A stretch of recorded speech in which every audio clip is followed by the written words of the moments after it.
Now to more of my interview with President Trump.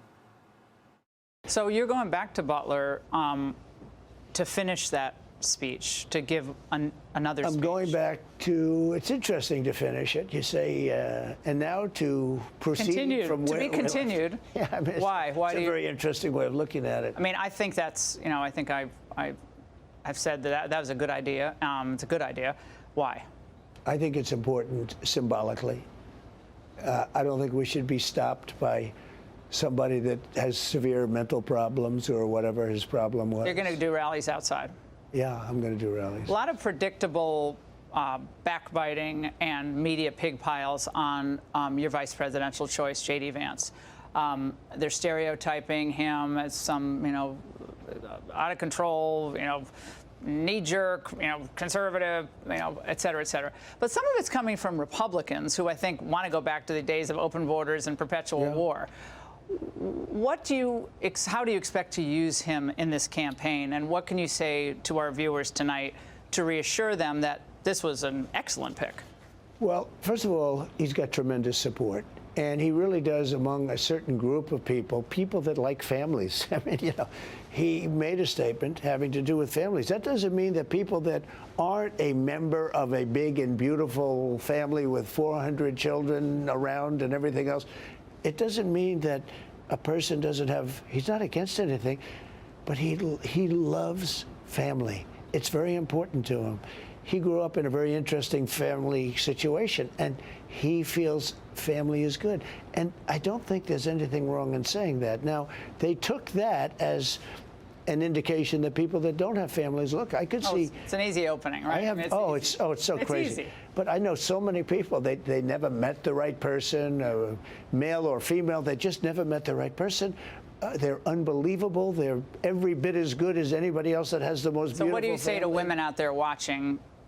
He's addressed it, but what do you say to women out there watching who may not have kids? I think they understand it. No, I think they understand it. The Democrats are good at spinning things differently from what they were. All he said is he does like, I mean, for him, he likes family. I think a lot of people like family, and sometimes it doesn't work out. And you know why? You don't meet the right person, or you don't meet any person.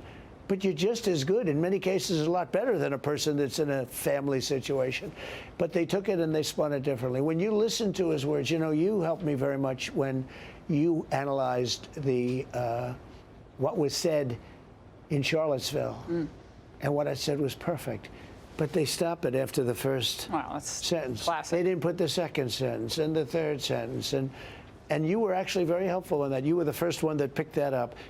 And once that happened, all of a sudden, and now every time you see Joe Biden with that phony story that he ran for president because of Charlottesville, it's just... Did he drop out because of Charlottesville, too? I mean, come on. Well, he dropped out, and it's really, he truly did. That was a coup on an American president.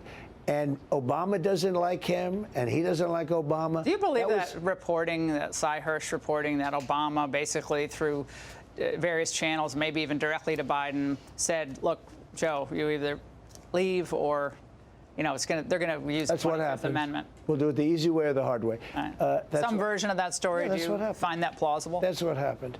I mean, the bad part is that it's not. You know, they talk about a threat to democracy. They're a threat to democracy, because they should have gone out to see who it is. Now, I like this better because I'd rather run against him than I think any one of the people that we're talking about or that could get it. I think I probably would prefer running against her more than running against anybody else. She's a disaster. You're the clear favorite, by the way, in the top three issues: the economy, immigration, inflation. So let's start with the economy. What would your policies do to bring down inflation so people understand? Like you said, we're going to have a great economy, but how? So pretty easy. He blew it with energy, with oil prices, gasoline prices. And he really blew it because it went up. I was at $1.87. They went up to $5, $6, and they're going up again, by the way, if you're not watching. Drill, baby, drill. If we get energy down, everything else is going to follow. It's the most important thing. Additionally, we have to keep all of these people that are causing this country a fortune. You know, we're giving them health care, we're giving them schooling, we're giving them hospitals. They're taking up our hospitals. Illegal we have immigrants. To close up the border. We cannot afford, no country can afford to take millions of people and support them. And you know what? Where they're living right now, most of them are coming just because they think this is a great opportunity to come. They weren't dying where they're living. They lived there, whether it was good, bad, or indifferent. They weren't dying. They're coming here because you look at guys like Gavin Newsom, where he says openly, come here, come to us, we're going to take you in. Coming up, will there actually be a Trump-Harris debate? His answer next.